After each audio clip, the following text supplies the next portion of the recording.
Make sure the mic is working properly. That's a big problem that we've had as of late.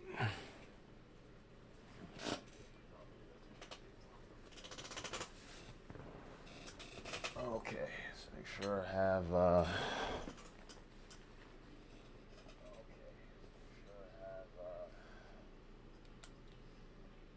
Bluetooth headphones are on.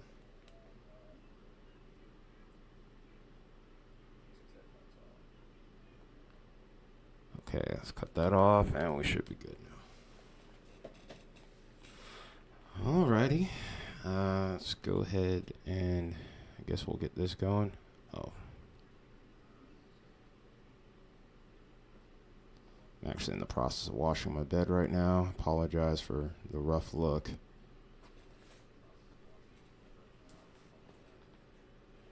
And it turns out my headphones have a mind of their own tonight.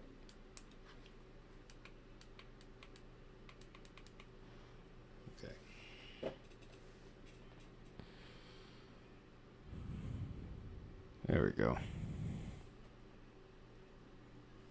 I don't know how my headphones are connected to my computer. Thought they were unplugged. Guess I figured out something. Anyway, to anyone that's tuned in, I want to thank you guys first. Appreciate you tuning TMW Forecasting. I'm just playing. But honestly, I'm really intrigued with tomorrow's severe weather setup. I'm hoping that I get to go live for it. This is starting to get into the busier time of year for my work, so things are kind of touch and go. I'd like to think that I should be able to get off of work in time and then get home to cover this, but we'll see how it goes. I think there's a solid chance that I would probably show up late.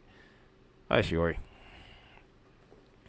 But yeah, for anyone that's potentially looking for me to go live, I'm not trying to give you a false expectation. There's a solid chance I'll be late for this because obviously, I still have issues with the car situation. We're working on getting that resolved. We're close to resolution now. It just took a lot of time to get that squared away. But also the biggest thing is, well, timing. And right now, with where I work at, I still have to make my way to basically the transit line and work my way home from there. And sometimes that can take a while. So I'm trying to improvise as best as I can. But anyway, let's go ahead and get into the risk factors for the event, and we'll kind of go on from there. So big talk about this setup, of course, is the tornado threat. With us being at day 2 now, of course, you can look at the hazards. We do have a 5% area. And there has been a lot of talk of a conditional strong tornado threat, which I do find valid. If you guys caught my video on Monday, we talked about the potential there because we took a little bit more of an in-depth look at the setup. Not too much has really changed since then. Everything's been pretty consistent, but there are, of course, a few X factors there, a few wrinkles within the setup, if you will, that could be the difference maker as to whether or not we would get set strong tornadoes or not. I really think we'll probably find out maybe a few hours before the event as to whether or not the stage will truly be set. As far as the wind and hail threats, they're essentially the same. This is a all hazards type of day, and it's not going to be a very large area of coverage either. And that's one thing to also keep in mind. We're going to be probably looking at a small complex of thunderstorms about maybe half a state wide, truthfully. It may dip into about at most 2 states at a time. And most likely we'll be having an eastward component of motion. So, quick eastward movement. I'm not expecting these storms to be... Well, actually, let me take that back. I do think these storms will be moving at a pretty good forward speed as well. So, I'm really intrigued with the damaging wind threat in regards to that as well. The potential is definitely there. But one thing I'm especially interested in is the storm mode. Let's go ahead and get into that actually as we take a look at the weather models here. So we're going to kind of do the good old top-down approach. We're going to be looking at the upper level jet here at about 500 millibars and kind of working our way down to the low level jet and even taking a look at those surface ones as well. And like I said, when we went over this Monday, the big thing that kind of stood out to me was just how the jet itself was just kind of moving almost zonal or appearing to move zonal. The upper level trough isn't all that well pronounced. It's actually way back here. But we have such a strong jet streak that pops up here. It helps bring that severe storm potential into play. And if you look really closely as I zoom in, you can actually see the short waves kind of popping up over here towards our area of interest.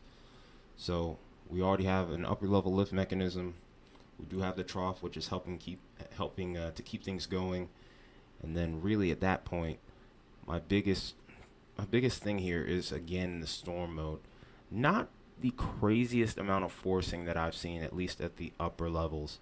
Like I said, with the trough here and also an upper level low to be associated with that, we do get enough lift, but the lift is subtle. So we may get a cluster of storms, but there's always that chance that if we end up having a couple of discrete cells here, those can really take off here. I would really expect if we were to get supercells, they would be on the southern end of the threat at this point.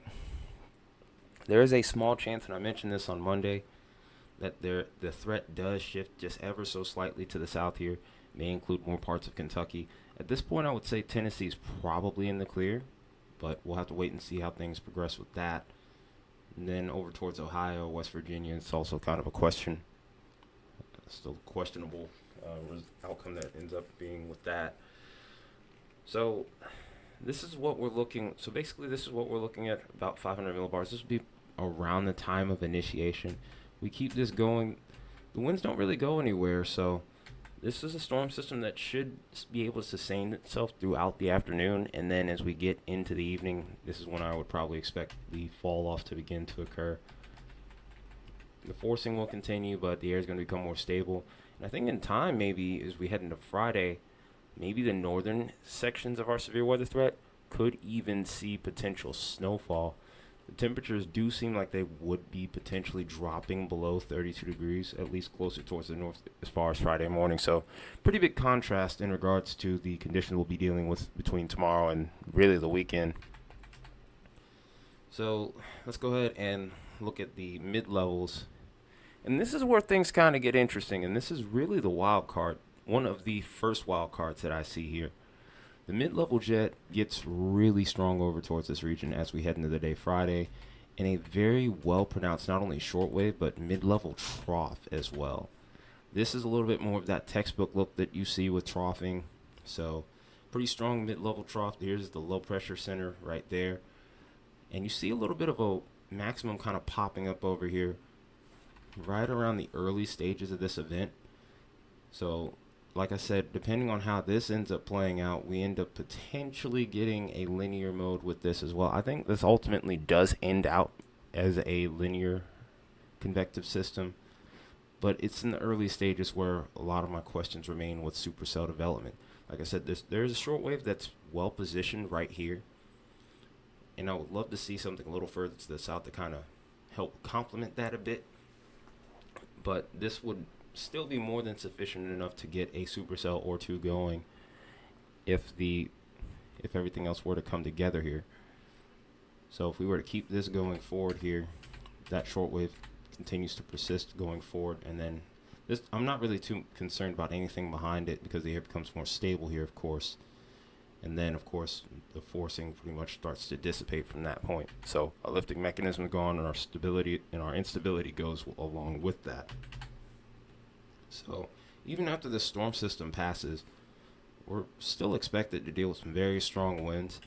Such has really been the MO with our upcoming storm, with our, really at this point now, we can say current storm pattern. And I would expect that to continue with this storm and really the next ones after that as well. So let's go ahead now, take a look at the low-level jet. And this is where the wild card, this is another big wild card, and this is probably one of the biggest wild cards to me.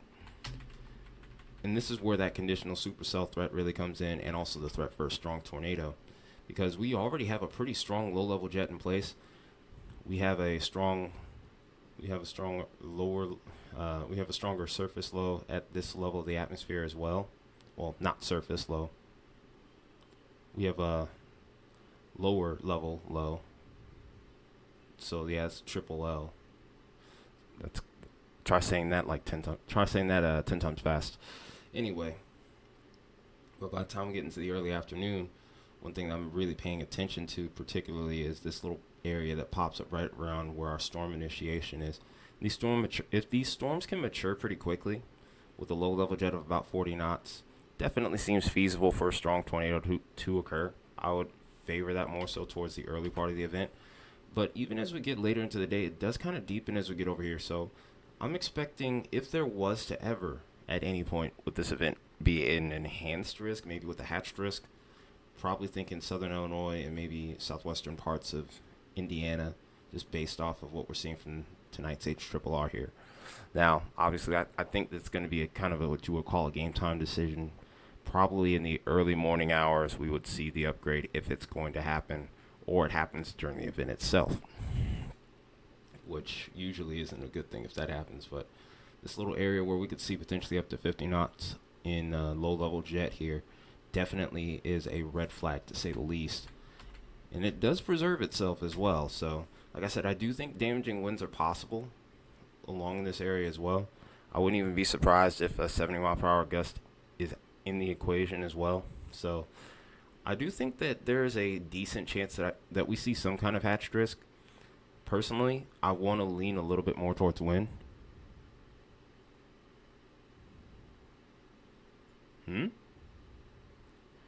Sets me back 10 seconds. Oh. Yeah, it's been like that for a long time. But I've been noticing it's gotten a little worse. So I'm not surprised to hear that, but I'm also disgruntled by it nonetheless.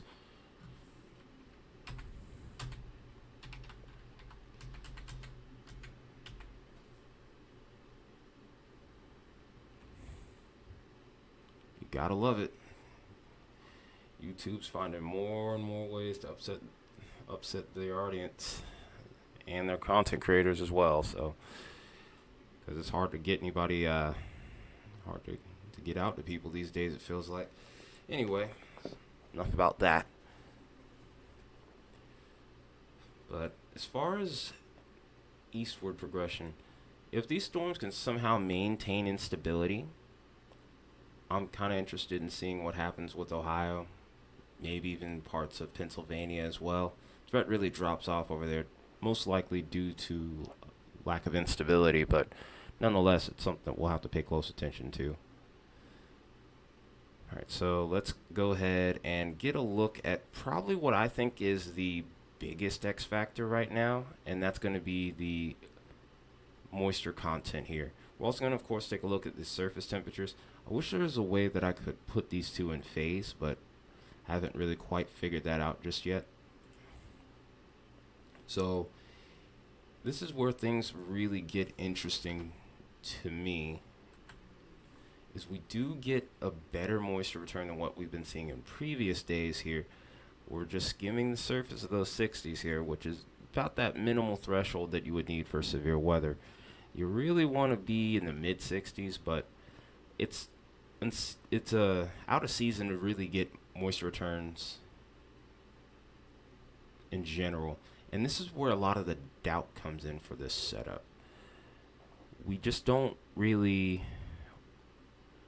have a whole lot of confidence in this, because if it's too dry, storms will become a little bit more elevated. They could become pretty strong damaging windstorms, or windbags as they're called. But I'm leaning more so towards, well, honestly, I don't know what I'm leaning towards. And then also with the weaker forcing that we have here, if these storms end up being ugly clusters, we could end up getting what's called crap vection, and then no supercells develop. This whole event itself could end up being a bust. So it's a bit of a risky game. If you're going to chase this.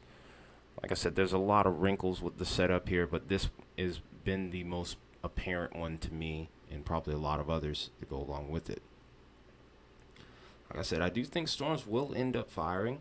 We do have enough low-level jet for them to easily start spinning. It's just, can they sustain themselves with limited moisture?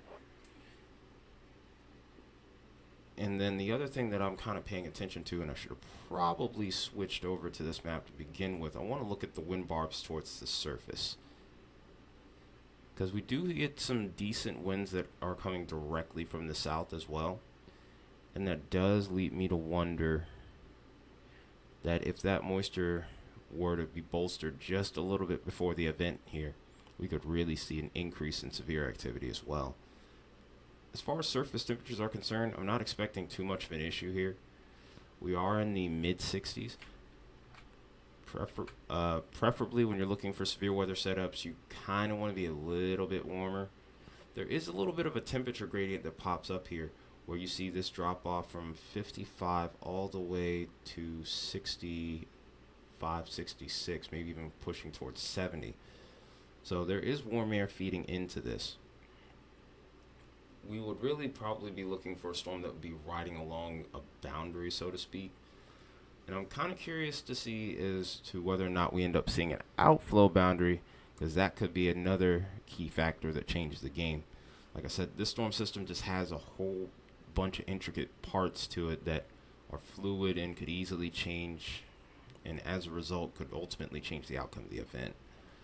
So outflow boundary could be a big deal here in this situation. If we were to continue to watch this go forward, you can still see that we have that surge of warm air pushing along with this. And this does allow for storm potential to continue, at least into the early evening hours. By the time we get later into the evening, as the temperatures drop off, we'll probably start to lose our instability to match along with that.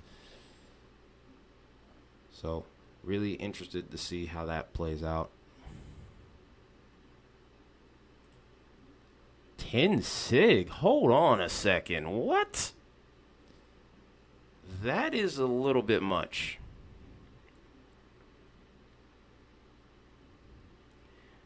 Exactly what I've been saying, Kevin, but 10 sig? Man, if these folks don't get... Maybe it's a good thing that I don't... Maybe it's a good thing I don't get a lot of views, because I would hurt a lot of people's feelings saying... Because I'm like, come on, get out of here with that. Like, honestly, get out of here with that. 10 sig.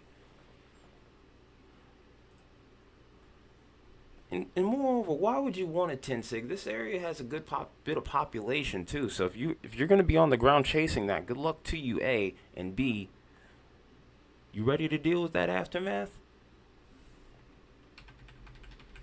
Some of these people, I tell you, man.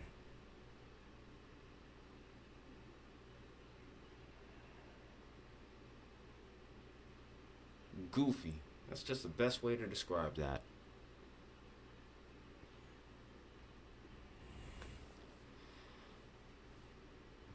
Ah, jeez. Be careful, Christine.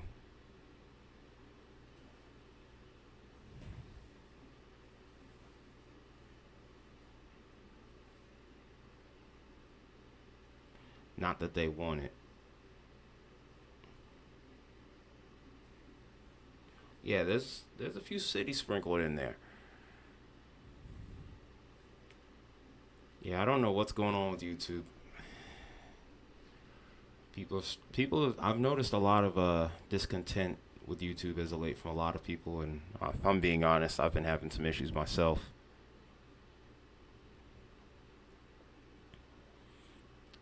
You think those warm 500 millibar temps are a problem? I don't necessarily think that part's the problem. My question's more the moisture. I mean, I've seen instances where we'll get some big storms with 55, but I'm not sure that we end up getting up to 60 here. And also, it's the timing in... Yeah, exactly. There's a warm nose in there, too. I did see that in the surface temperature, so if I were to go ahead and take a look at the photographs to go along with it, let's go ahead and probably get to about right here.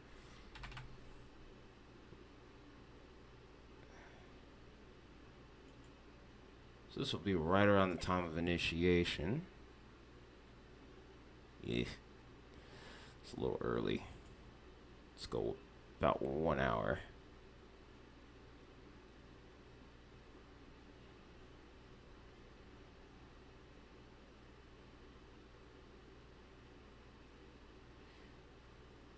That doesn't seem like it would be enough.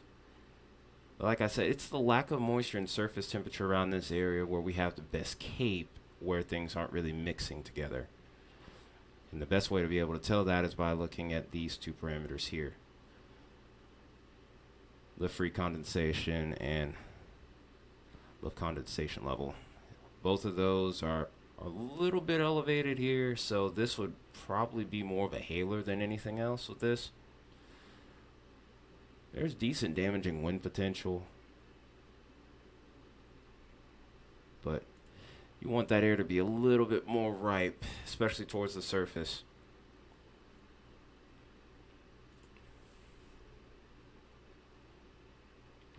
Let's see if we can get a good look at this one right here. Because the thing about this setup is, as we go later into the evening, the low level jet still kind of picks up.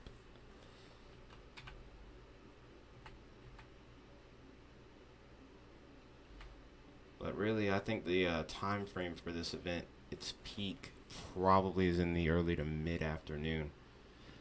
A little bit of contamination, but we'll just have to try and look past it for now. So I don't think we're going to get a lot of prefrontals based off of the initial forecast here.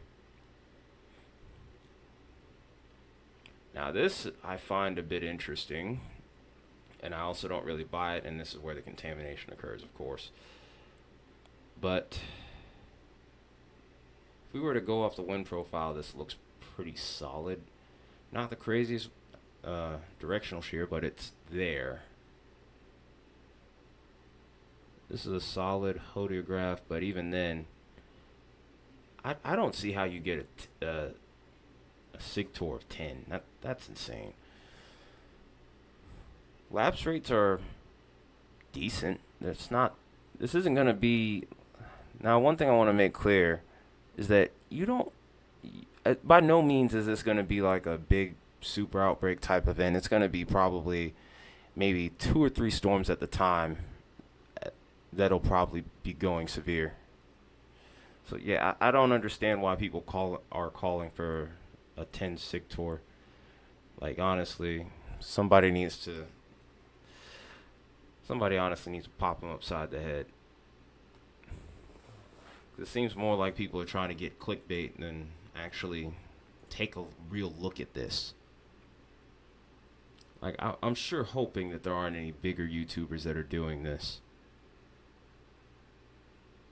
Yep, just said that about maybe 15 minutes ago.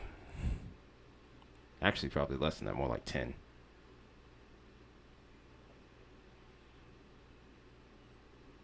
This is probably one of the better soundings that I've seen. This is a little bit further towards like southwest Indiana, maybe towards extreme southern Indiana.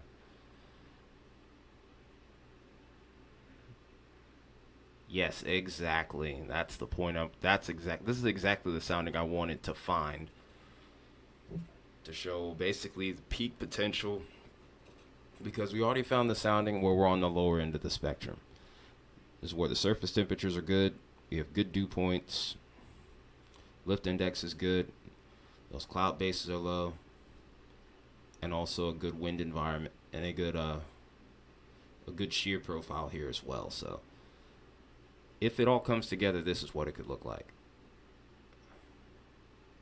Because one thing, and this is to the people that aren't as familiar with the soundings here and hodiographs and whatnot, this is a hodiograph right here. Whenever you see it curving like this and you already know that there's storm potential in the area, and that's the key part, storm potential, you end up having a storm that has the capability of turning a lot faster when you have this little curve.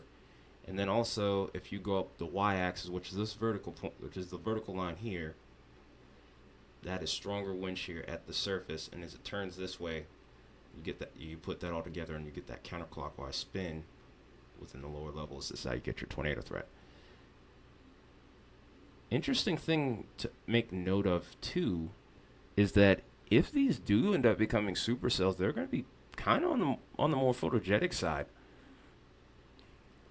Because if you're looking at the PW, the precipitable water, we're only at about 1.06 on that. So, and then on top of that, the way that the upper level winds are set up, not much rain is going to be under the cloud base itself. So our rain-free zone might actually just be that for once,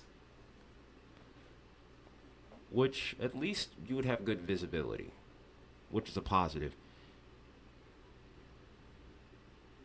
Yeah, that's definitely what they're hoping for. That's probably the real reason why they're calling it 10 Sig Tour. 10 for significant viewing. But yeah, I'm not sure if I'm buying like 10 Sig Tour like as far as like significant tornado parameters. Like I said, I really think the peak would be somewhere around like a 3, 4, max of 5. And that's like an extreme case if we were to get a 5. Since we keep talking about it, might as well look at it at this point now. Hey, G, bro.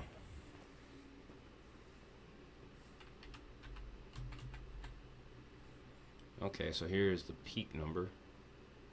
Zoom in a little tighter. Tighter. 3.4. Yeah, I don't see anything above a 4 from the looks of it right now. We might be able to sneak in a 5 somewhere in there. And of course, there's contamination. Can't have everything, I guess.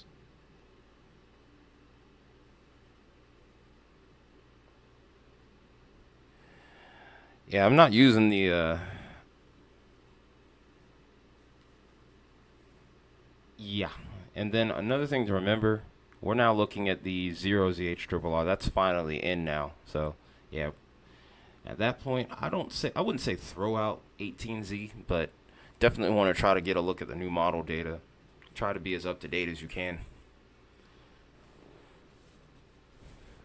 But, yeah, my thought is probably Warm Front Rider because further off towards the north seems a little bit more stable. Probably end up seeing a little bit more along the lines of hailers, probably damaging winds.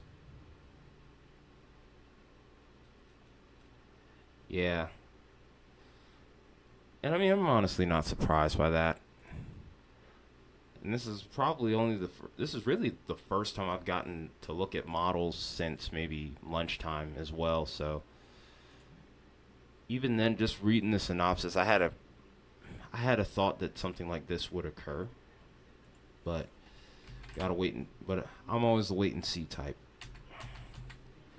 I'm not willing to just jump onto that, jump off that cliff or die on that hill out of nowhere, you know.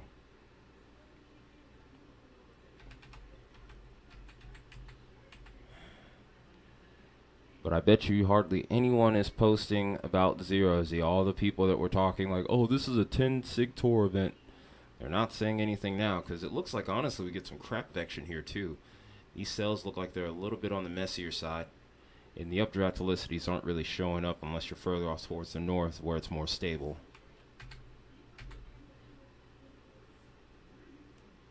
So, yeah, for me, I would say that the most ideal area, and I'm going to shift my screen here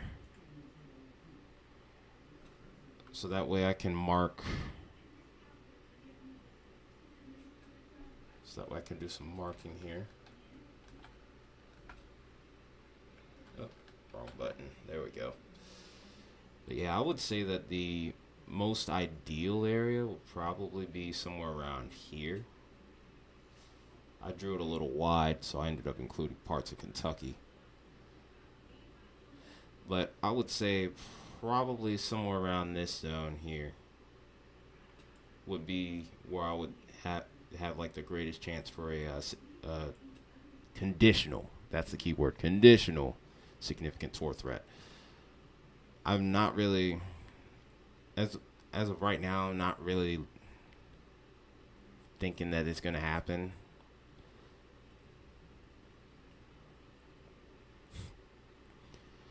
Yeah, I agree with that completely.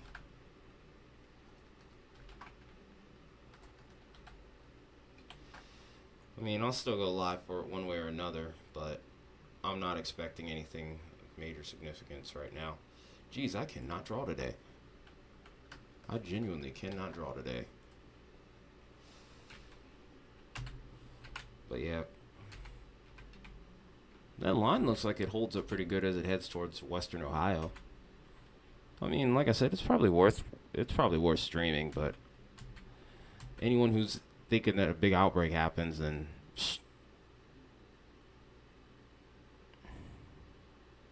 one of the streamers was calling for a regional tornado outbreak, which is surprising, as he isn't usually bullish. There'll be some nice lightning. I know that much. Well, actually, I'm not so sure about that. Convection wise, I mean, there's something there, but I don't think we're going to get an insane amount of lightning. There might be a few storms, especially those southern ones that might have more. But generally speaking, I'm not expecting a whole lot there.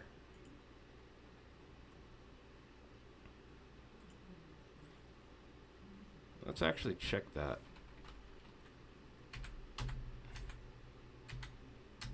Actually, no, don't give it a fair shot.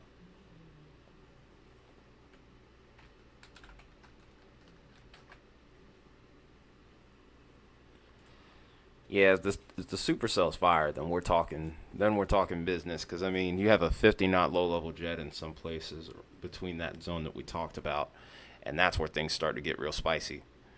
But the thing is, getting to that point, as we've mentioned multiple times, is really the key question.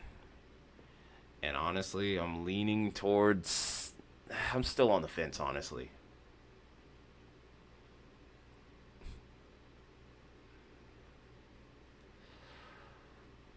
I've seen what looked like hostile environments still end up popping off one or two, and that's really all it takes. It's not. I'm like that's the thing I want to understand.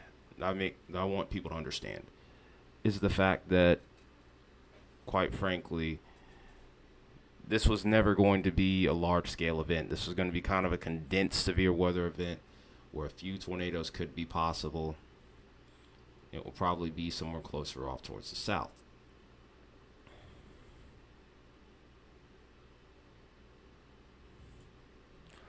If I'm being completely honest, I could see it being along the warm front, but I would also go as far as to say maybe an outflow boundary might be the catalyst. It's going to be one of those two. If it's going to happen, it's going to be one of those two. I just don't see any other way outside of that. Because forcing was never really there from the upper levels. Like it's subtle enough to where we would get the supercells without too much insane convection, but at the same time, that's a drawback within itself. It's a balancing act to get that right.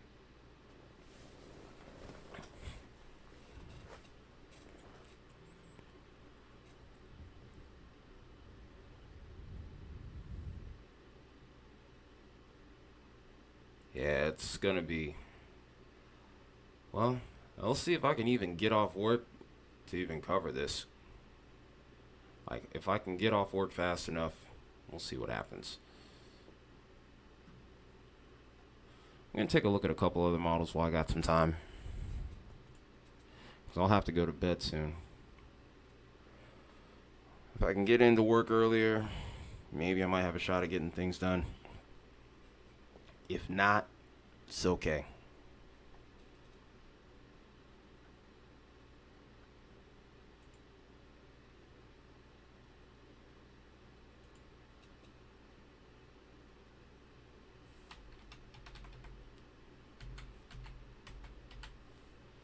It's interesting that the double RFS has something, has these little pockets of cape here.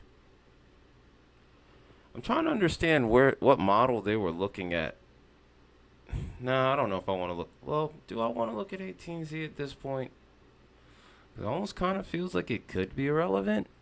But then again, if the unthinkable were to happen, then I want to at least understand why. No, I always thought instability was going to reach 1K.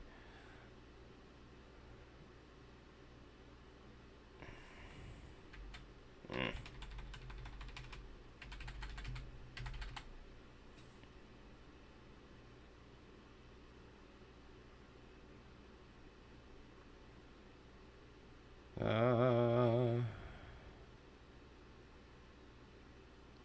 Let's see what the photographs look like with this one. We'll kind of go on from there.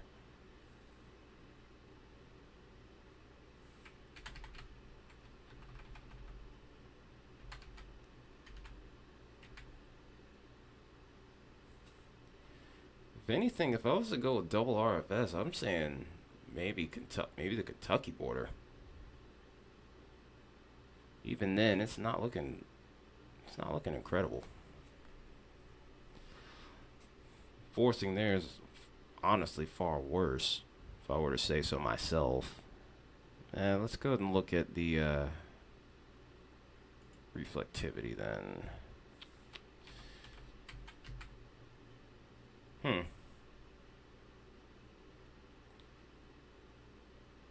what do you know? I nailed that right on the head without looking at it. Now that I find a bit interesting.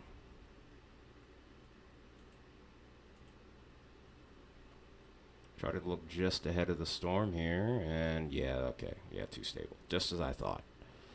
But still, the kidney being shape on this, I was like, wait, what? I don't know if, yeah. Still got some work to do with the double RFS.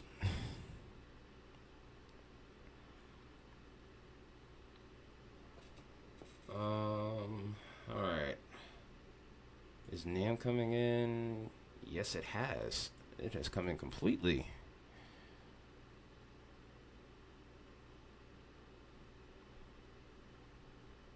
Yeah, I don't really give the double RFS much attention. I mean, rightfully so. I mean, it's still labeled as not for decision making. It's still experimental, so I mean, that should tell you everything you need to know. And honestly, I'm very surprised. The NAM is not giving this any cape hardly compared to the others. Like this one tiny pocket of about 1100 cape here, and that's it. That's kind of wild.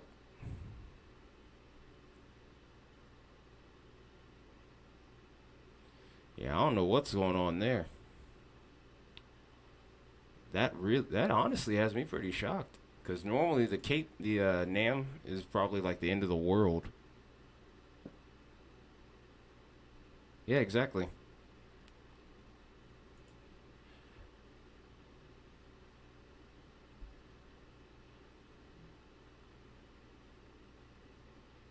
There's a little bit of a draw here, but that's not really enough inhibition to stop it. Okay, I think the NAM's a little drunk right there.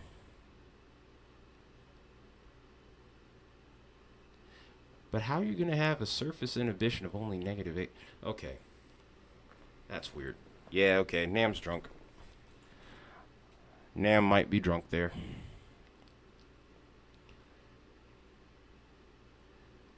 Because if you look at what that draw looks like on the what the cap looks like on that skew T, yeah, values definitely are not matching.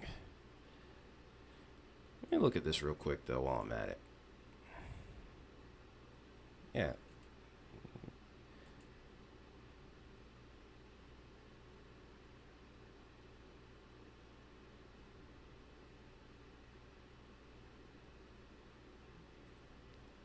I haven't seen 2K anywhere. That's one thing about it. I have not seen 2K in Cape.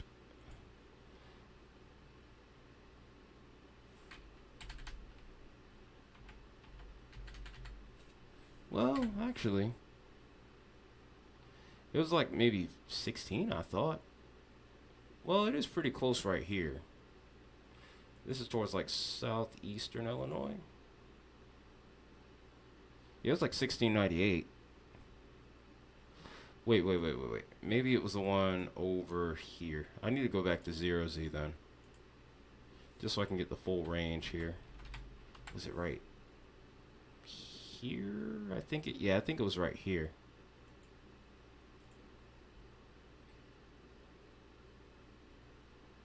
Yeah, it was pretty close. It was about 1941. Just about it too. We're probably flirting with 2K. Now this sounding looks really good.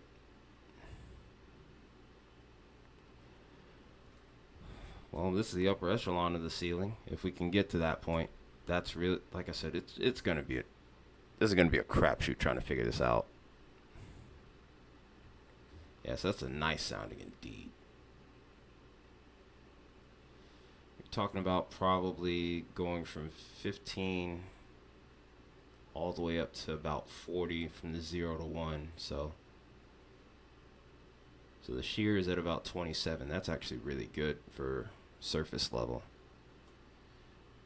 And surface to 3 is looking really good as well. This would definitely pass. There's a good Sigtor sounding for sure.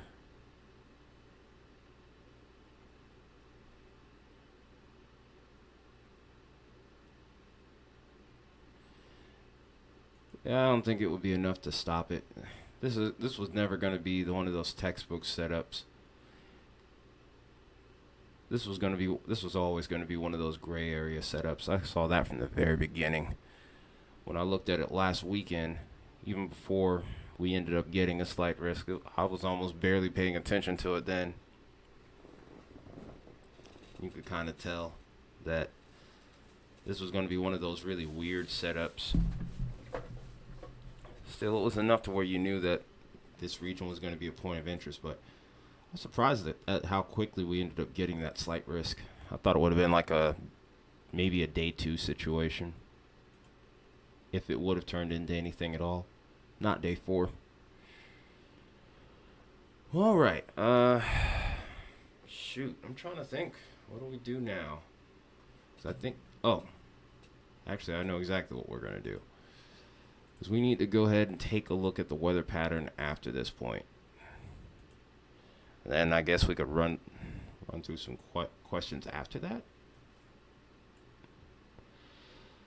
So I haven't had a chance to look at much model data today.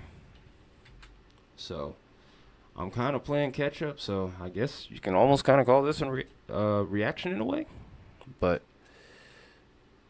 need something to drink too. Grab that in a second. Alright, so here's our storm system for tomorrow. Winds are still screaming across the southwest, which I'm worried about regarding that wildfire situation. Doesn't seem like we're catching a break with that anytime soon, sadly.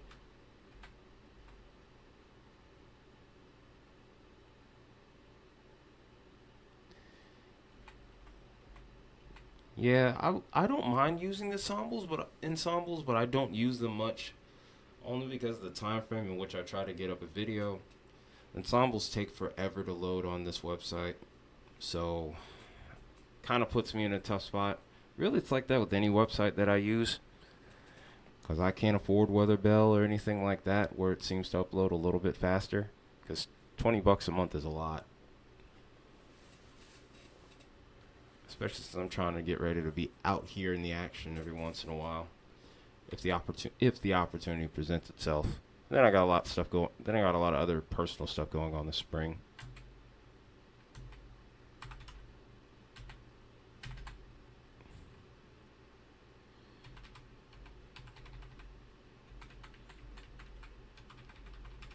We do have probably an opportunity for a marginal risk on Saturday heading into Sunday.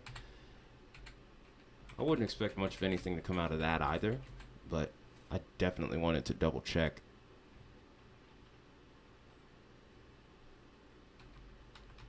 Yeah, kinematically, this is a dangerous setup. And I think that's where the problem lies with a lot of the community. Sometimes we look at the kinematics too quickly and we don't take the other stuff into account.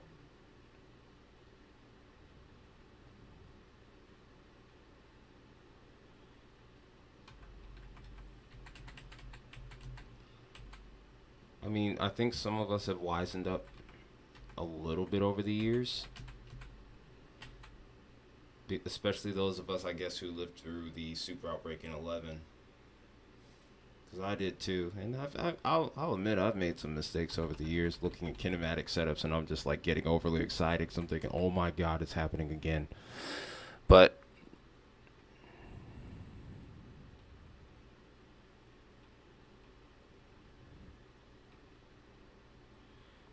well, there weren't really any prefrontals on last week on Saturday. It was all embedded QLCS action. But I don't know how anyone wouldn't see that call coming from a mile away, though. It just seemed clear that there weren't going to be much in the way of prefrontals. Yep. That pretty much summed up what happened on Sunday.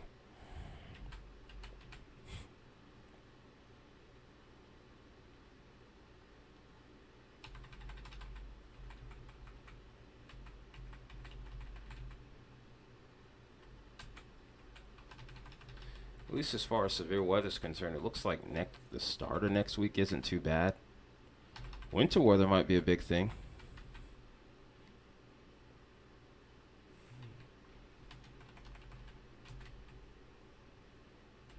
But I don't think we're going to see a whole lot from it as we get into the weekend. Then after that, we might get a replay. I'm not entirely sure. Excuse me.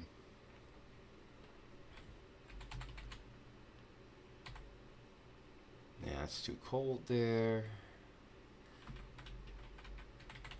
Well, it kind of looks like it could be a similar setup, but I think we run into the same problem. Yeah. It's almost a week out that we're talking about, too, so it's not like I have a whole lot of confidence in this setup as it is anyway.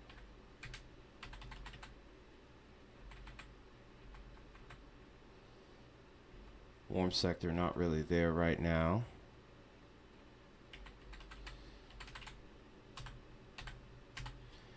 It won't catch me off guard. It's one of those big or bust days. It's one or the other.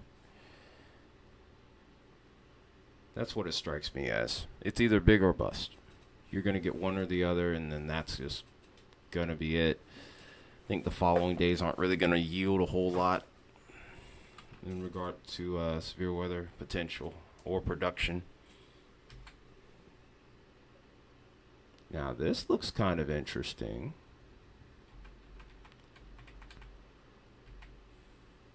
Big old cold blast right here. At least cuts through the Midwest. Winter weather potential probably would be pretty high with this. Doesn't cool off the east heavily. Yeah, that's not going to do much with anything.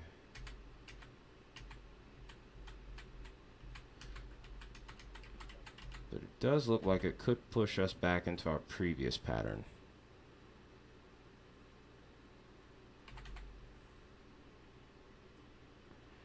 Yes, it was.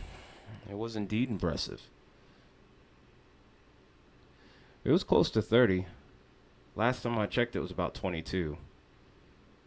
Today was pretty busy, so I couldn't really look at pretty much any weather data throughout the day.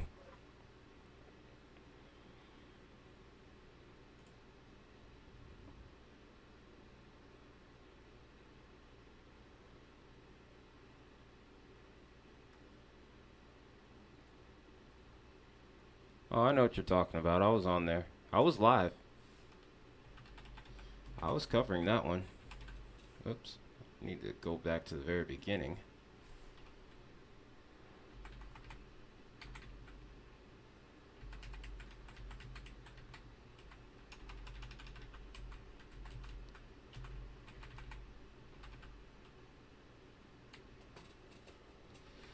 I'm not. Community's been criticizing Houston's warning processes for the last few years. I've gotten onto them myself in the past because I've seen events where there was clear CC drops and they didn't do anything. So not sure what the reasoning behind that is. I don't know if it's districting or what, but yeah, not a fan. Okay, so obviously here's our severe weather threat tomorrow. GFS isn't a high res, so doesn't look like much on there, but trust me, it's there.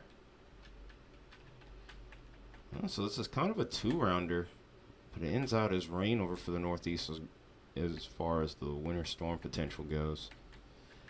Just get some odd showers here and there Saturday evening and the early Sunday morning. And then here's the main event. Oh, the DMV looks like a point of interest. Hey, what's up, Torex?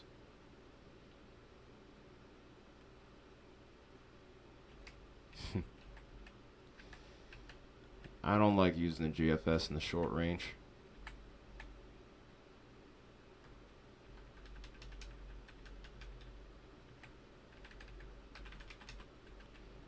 Yeah, that is a pretty big signal for the DMV. I actually want to take a look at the Euro and try to compare the two. In fact, I think I'm actually going to.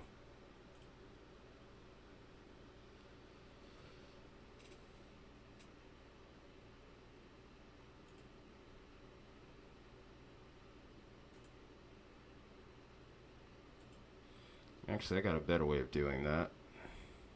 Dupe. And then, yep, it's within range. Do that, and do this, and do this. A little bit more of a warm nose with this, but you still see the similar results here. Warm air seems to mix in probably towards the mid-levels. Yeah, still kind of calling for all snow, truthfully. Surface temperature is just above freezing, so that could kind of starch things just a bit. Hey, Stormfront.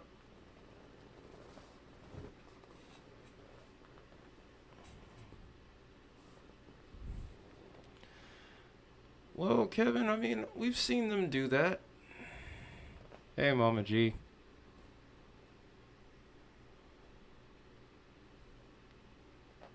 But it wouldn't surprise me. But it wouldn't surprise me if we had a pretty high-yielding snow event over here towards the DMV as far as Sunday's concerned. Hey, Rockin'. Hey, Matt. It's been a while since we had one of these. Appreciate you guys. Give Brady my regards. Uh-oh, we got two Kevins in here. Wait, what's this one? Oh, this is a new one. We got Beaver. So we got the Beaver this time? Shout out to Brady. He's a real one, though. Seriously. Yeah, we have two Kevins. Oh, no. I would say, you know what, I'm probably going to stay quiet on that one because of my dental structure. That can only be one Kevin. I'm just kidding. It's fine. We could have like 1,000 Kevins here. I don't care. So for those of you that are just tuning in, we were going over tomorrow's severe weather threat. Then also something kind of caught my eye with the winter storm potential for Sunday afternoon over towards the DMV. There's still some model disagreement there, but for the most part, I'm still thinking a pretty good bullseye, especially over towards eastern Virginia. I think this is probably the worst of this is going to stay south of the DC metro. I think Maryland's still going to be a point of interest, though, too. We'll have to see how things progress with this. In southern New Hampshire? Well, actually, we're trying to find that out right now. This is the first time really today that I've gotten a good look at models because I was neck deep in work anyone that doesn't know, I do landscaping. And we're getting into the season where we're having to do like preemptive weed treatments and also tree and shrub care. So, and then also I'm working at a new company now, so a lot of adjustments happening all at once.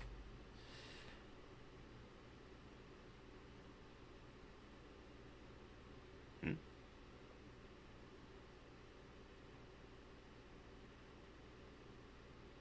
DL.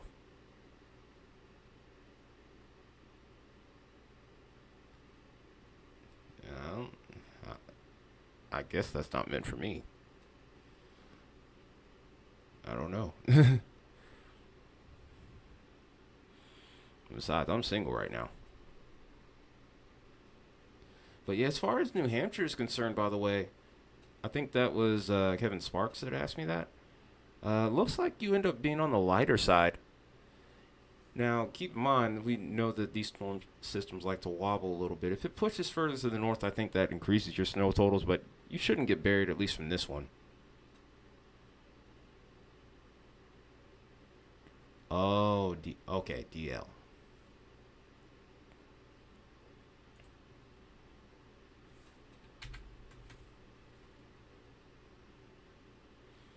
Oh, it was you, Kelsey. Well, yeah, you're not going to get buried. You might see a little dusting. Oh, yeah, y'all got smacked early in the year.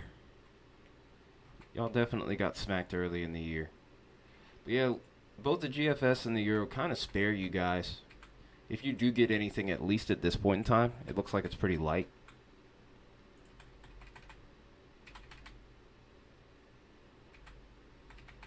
Now, there is another system about a week from now where, well, you might get a little bit more in the way of action. But, yeah. It's still a week out from now, so I can't really say that it's going to be of major significance. The pattern might get a little bit more interesting for you as we get into the beginning of March. Oh, Kevin lives in California? Yeah, he doesn't have to worry about that.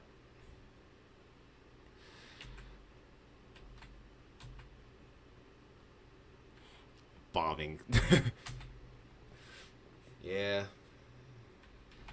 Seems like the troughs that we're about to get are going to be pretty crazy. I mean, 'tis the season, because once we start getting into March, that's when we start seeing those mega troughs come in. So we're probably like maybe a week or two early, but I wouldn't say it's too out of season. Some of the biggest snowstorms that I can remember, keep in mind I said the word remember, not experienced, have happened mostly in February.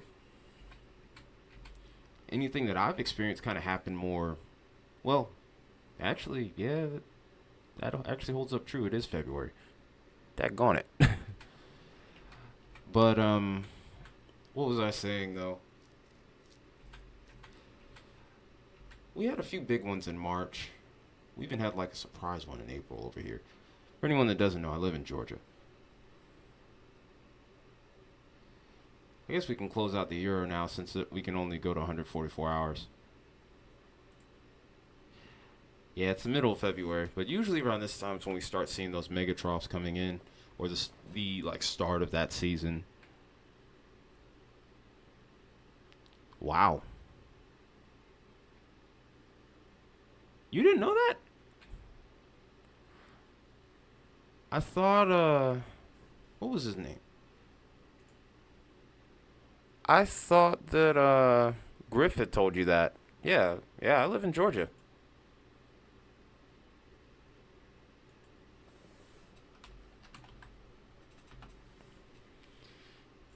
Yeah, I'm surprised Griff didn't tell you. Yeah, I live over here. That's crazy. Yeah, but yeah. Yeah, I live just outside the city. And I mean, when it comes to Georgia, only everyone thinks of it. Everyone only thinks of Atlanta, even though there's like 1,000 other cities here. But yeah, they think like pretty much 3/4 of the state is Atlanta. Which, in all fairness, I would say it's about a third. I mean, it's pretty big still, but yeah. No, folks, it's not 75% of the state. Daggone it. Anyway, so let's go ahead and keep this rolling here. They only think of Vegas.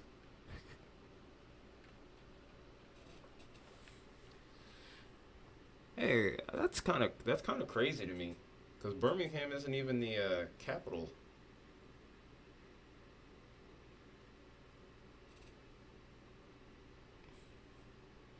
Even though it is pretty large.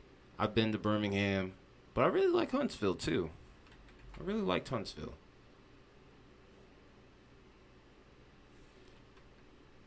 I kind of want to check out Montgomery someday.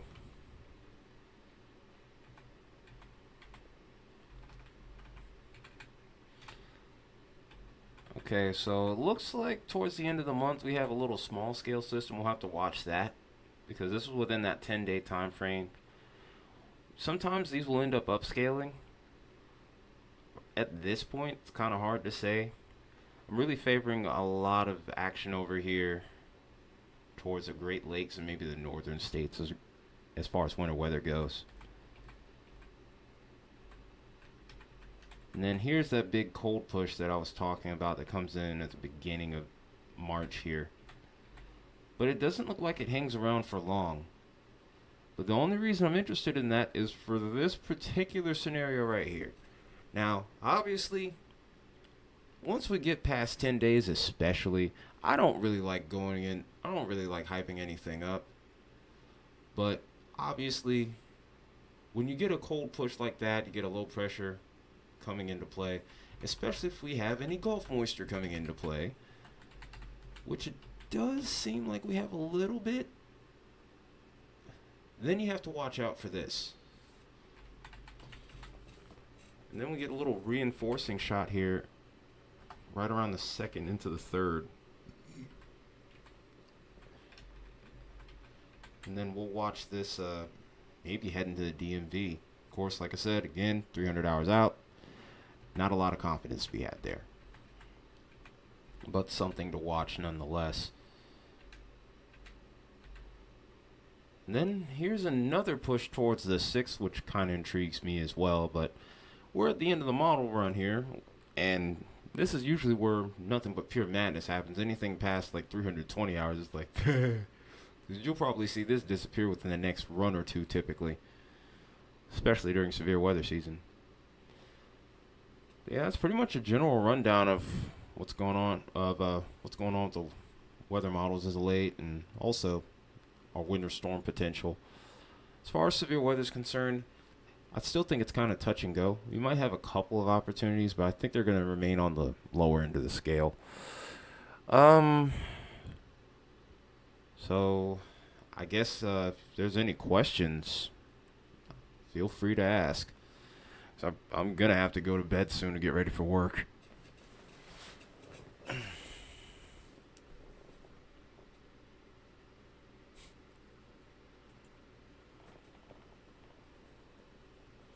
Because I'll have to get up within the next 6 hours for sure.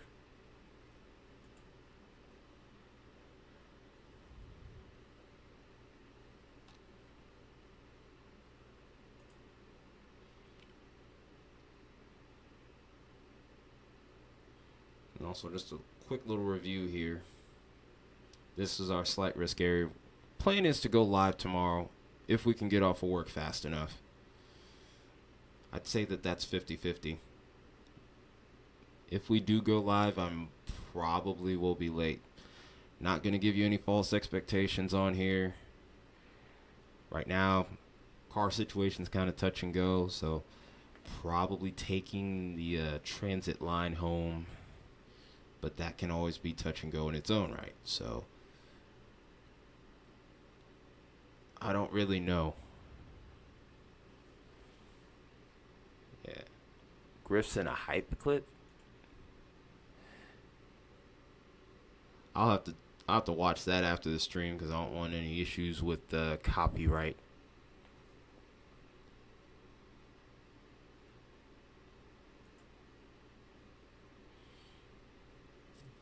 because if it's on another platform especially, I don't think YouTube will be too happy about that.